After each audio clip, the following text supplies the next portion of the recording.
Επιστρέφουμε στη μετάδοση του οικονομικού ταχυδρόμου και του το Vima.com και έχω τη χαρά να έχω δίπλα μου, I have the pleasure to have with me Alvin Graylin, author of the book Our Next Reality and an expert in artificial intelligence.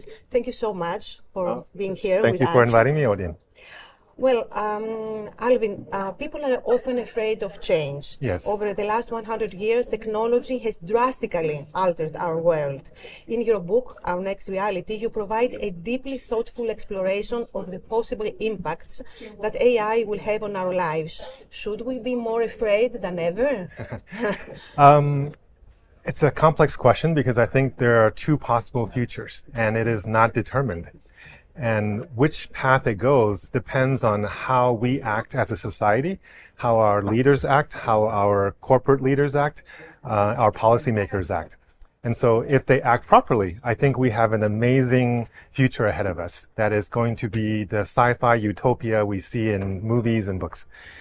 If we continue to behave the way we do today, if we continue to look at the world as a zero-sum game, if we continue to create competition between countries and companies, then we will probably go down a dark path where we should be very afraid. So I guess the quick answer is, it depends, but I think we still have a chance to do something about it. Okay, you mentioned that in the coming years, AI, artificial intelligence, will lead to less work, but greater productivity. Yes. What do you mean exactly? And how is that possible? And if we are working less, I want that to mean that we will get paid less, Yes. even less. Yes. So I think that is a very legitimate concern. And this, if you look back in history, essentially all technologies have made us more efficient, right? But before, it has always acted as a tool, where a human operates a tool and it makes him stronger, faster, something, right? AI has the potential to actually take the human out of the loop so that for some jobs, completely you could replace a human work with a machine or an AI system. And in that way, we would essentially be working less because a lot of our work can be fully replaced by an AI. And even if it's not fully replaced, what will happen is that you may have one person doing the job of 5 or 10 people, right? And that will create a lot of stress on the entire economic system because our economy in general over the last 200-300 years has been about labor creation value. And that labor value is what drives our economy. And that's also how we create income and allow people to be able to survive and feed their families. So, so if we work less, how can we still pay for our needs? And I think that is will that not create more? Will more people lose their jobs? Yes. I mean, especially in factories. Yes. Maybe people only with high expertise then will find a job. It's actually, I think it might be the opposite. I think the people with the high expertise, which are cognitive labor workers, white collar workers, are probably one of the first people to lose their jobs because AI is more efficient at doing cognitive work than it is at doing complex manual work. Now, if you look at factory workers in terms of assembly line repetitive work, that already most factories, if you go into modern factories, the robots are already doing those jobs. The places where you still need humans is in the little complex tasks that are hard for a machine to do.